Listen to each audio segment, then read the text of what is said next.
Hello, everybody. I'm Kyle Springer, Policy Fellow at the Perth USAsia Centre. Here at the Centre, we recognize the importance of Vietnam to Australia.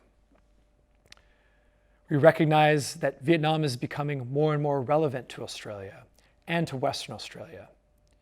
It's a fast-growing and open economy, and its government's interest in engaging with Australia make it an ideal economic partner in our current era, which is becoming defined by the economic fallout of COVID-19 and geopolitical competition. Western Australia is leading the way in diversification efforts and establishing economic ties at the subnational level with Vietnam. This is why the Memorandum of Understanding signed by the governments of the state of Western Australia and the province of Ba Ria-Vung Tau in Vietnam comes at a very important time. First, I want to focus on Ba Ria-Vung Tau province in Vietnam and the characteristics which make it an ideal partner for Western Australia.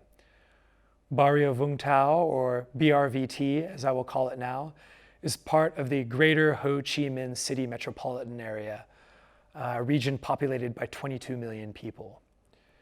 A coastal province, it is surrounded by the core hub of economic activity of a country with GDP growth so white hot. Even the COVID-19 pandemic has not been able to cool it off completely.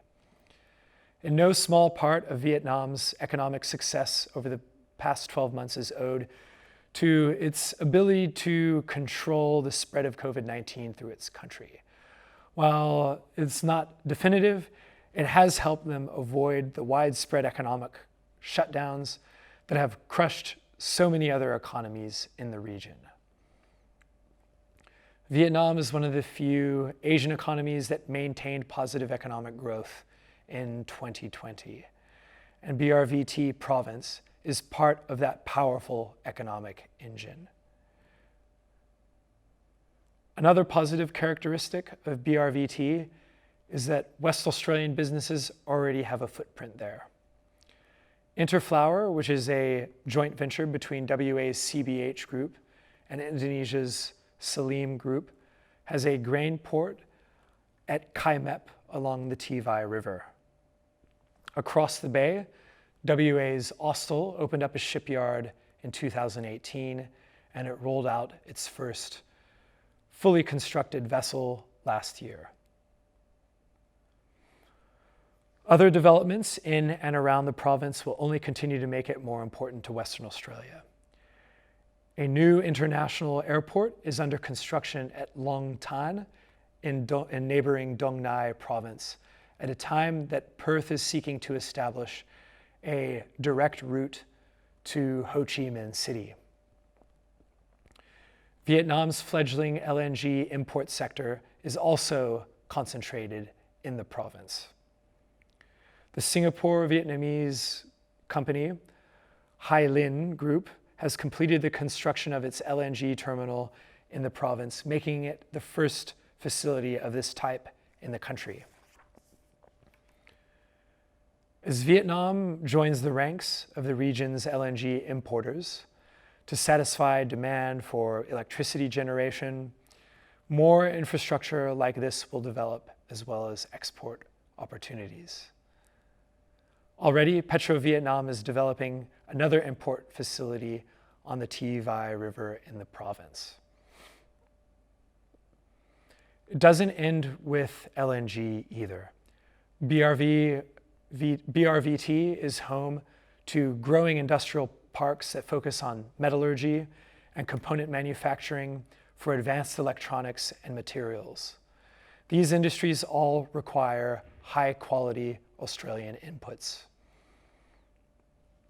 With these examples, you can see how this province is ripe for the development of economic ties with Western Australia. And the fact that WA is already there paves a pathway for other business.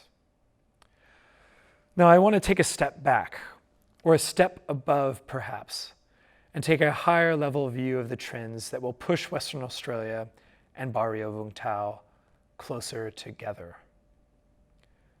the main trend we can call the rise of geoeconomics. We can define geoeconomics in this way. When countries, especially larger superpowers, use economic tools to achieve their geopolitical aims. The most visible geoeconomic competition is between the US and China. And the fallout of geoeconomics trickles down to us here in Australia and Vietnam. In the past 12 months, Australia and Vietnam have both experienced direct geoeconomic threats and actions. They are both particularly vulnerable as major trading economies. China has sanctioned Australian products such as barley, beef, coal, wine, and cotton. And this has placed economic diversification on the agenda. And Australia now recognizes how exposed it is to geoeconomic coercion more broadly. For Vietnam, it has struggled as the United States has sought to address its trade deficit with Vietnam. Vietnamese steel exports to the US were hit with a 400% tariff in 2019. In the latter days of the Trump administration, the US labeled Vietnam as a currency manipulator, although that is no longer being pursued under the current administration. There has been increasing pressure on Vietnam to buy American LNG to address the trade deficit with the United States in the long run.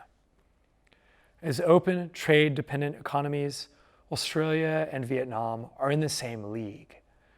Recognizing the geoeconomic realities of the day, both countries must work together, pursue greater economic links, and seek to shape the economic architecture of the Indo-Pacific region, building more resilience and stability for prosperity. The WA-BRVT MOU complements a broader framework that Australia and Vietnam have developed in recent years. The first part of this is the strategic partnership that Australia and Vietnam signed in 2018. The important thing to understand about the strategic partnership is that although it is less than a formal alliance, it no less signifies that both countries recognize each other as important friends in an uncertain environment. This partnership overlaps with the economic sphere in that it establishes an annual economic partnership meeting, or EPM, at the ministerial level. In 2019, both of our prime ministers pledged to activate these frameworks and double investment and become top 10 trading partners. This is an interesting development because it recognizes the geo-economic reality of the day. The economics is strategic.